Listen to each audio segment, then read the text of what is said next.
Šiandien noriu nuoširdžiai padėkoti visiems prisidedantiems prie Rimanto Kaukėno paramos fondo vykdomos veiklos. Jų dėka šiandien Vilniaus Rimi maratono bėgimo metu buvo išpildyta mūsų dukros svajonė ir mūsų kieme atsiras taip svajotas žaidimų namelis. Svajonė mums kilo dar būnant pačiose Kauno klinikose, ko gero kaip ir visiems mažiems vaikams ten. Ten buvo žaidimų namelis, tai nieko kito turbūt ir nebūtume geresnio sugalvoję, nes Elžbieta labai mėgo pradžių darinėti dureles tiesiog namelio, o dabar labai mėgsta čiuožti, mėgsta suptis, tai bus pati nuostabiausia svajonė. Mūsų onkologinės ligos kelionė prasidėjo, kai Elžbieta buvo metų 2 mėnesių. Tai 1 spalio rytą 22 metų ji pradėjo stipriai vemti. Po kelionių po ligoninės buvo atlikti tyrimai, pirmiausia įtariant meningitą ir jį paneigus. Buvo nustatyta, kad Elžbietos galvytėje yra didžiulis auglys.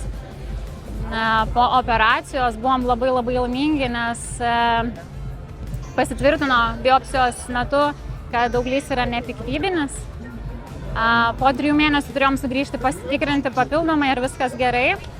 Tačiau nesulaukus 3 mėnesių mes sugrįžom atgal į ligoninę, vėlgi Elžbietai pradėjus vemti. Ir sužinojom, ko tikrai nesitikėjom. Tai operacijos metu buvo rastas dar vienas didelis auglys. Taip pat daug papildomų cistų galvytėje.